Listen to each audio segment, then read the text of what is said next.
Same tank. About 2 weeks later.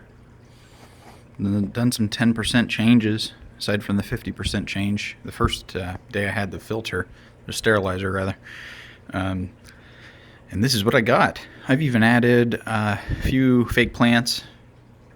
There's a rock down there on the left side and a fake rock in the back. I think I even added another fish in between. We still got this. You can see the tubes going up and down, the left side and right side. Those are 5/8 inch tubes.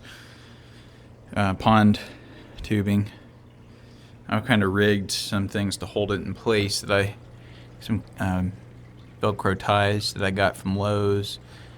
A couple of like halfway hooks that suction cupped on. I got those from Lowe's.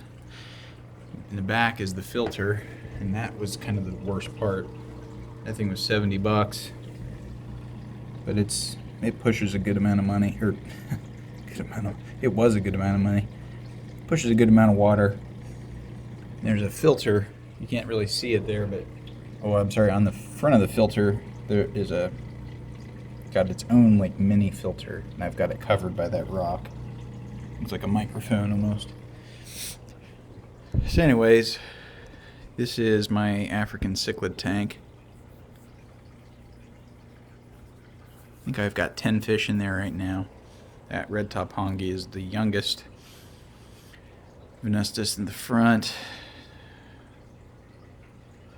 Now, I named this guy Jordy. He is the beast of the tank, the alpha male in the back. He will actually come after me if I put my hands in there. He's never actually like nipped at me, but he does not like his territory to be messed with. And you can see he's not afraid of me.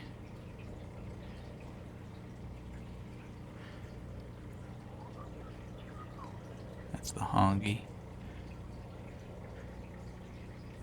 And albino in the back. Zebra, blue dolphin, mamba.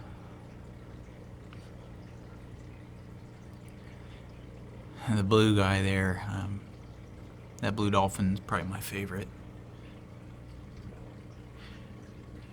Now this guy's been trying to mate recently not with her, him, but he has been trying to mate with her. She's already had babies, fry I guess, in this tank once, which they're not in here. I gave them away, but that's I think the only female in the tank, so she gets a lot of loving. I'm pretty sure, the Venustus looks like a female. I don't see any anal fin spots, but can't really tell. Nobody goes after her, so I'm not really sure, but she appears to be a she. So there's a little cave, that's his spot. Kind of goes back in, and there's another cave back in under there, which is new as of yesterday. That goes all the way through, and then that opens up. And there's of course a cave in there. Some holes in that rock, some slate. I got a couple of filters. Originally I had a 36-gallon tank, so I had that filter from that one, and then I got this as well. I'm like, well, I'll just keep them both in. Now these are LED lights, Fluval. They actually go into a kind of like a night mode, which is kind of cool.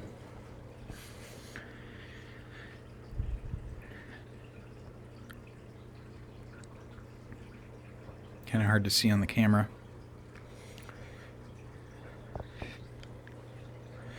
So since this is more about the Core Life UV sterilizer that I got, I'll show you what I've done with it. This was probably the worst part. Now, there are clips that are plastic that are used to hold this up, and I think most people maybe put this on its side. I probably should have done that, and I might need to eventually, but you can see that, you know, in and out.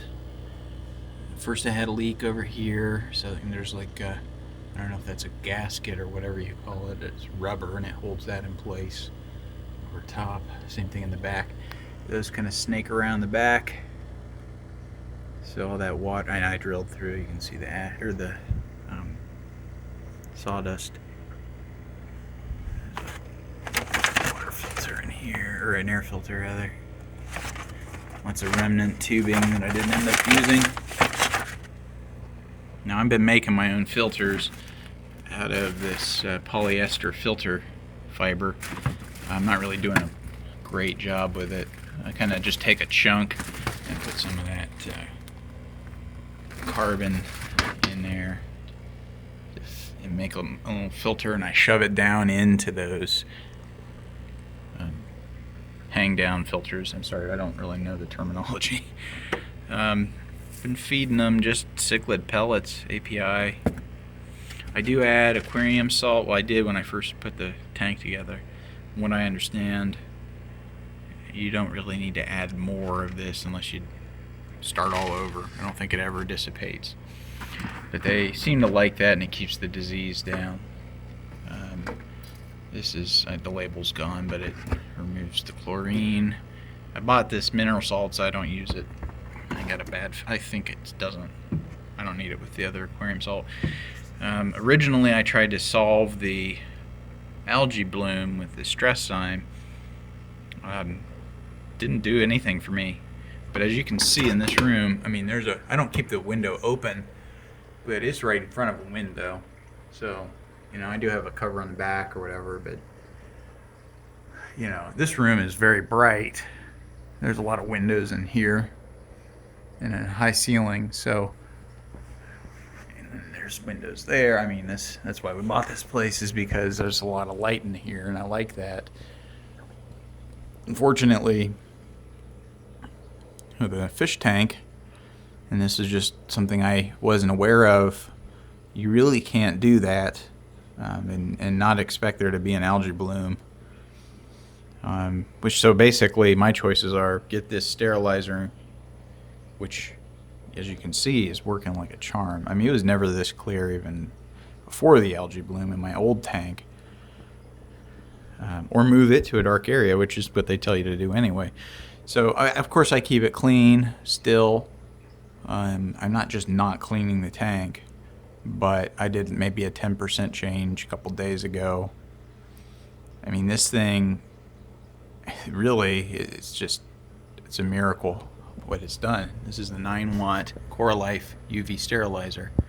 So for what it's worth, you know, if you're running into the same problem and you want this aquarium to be in your main room,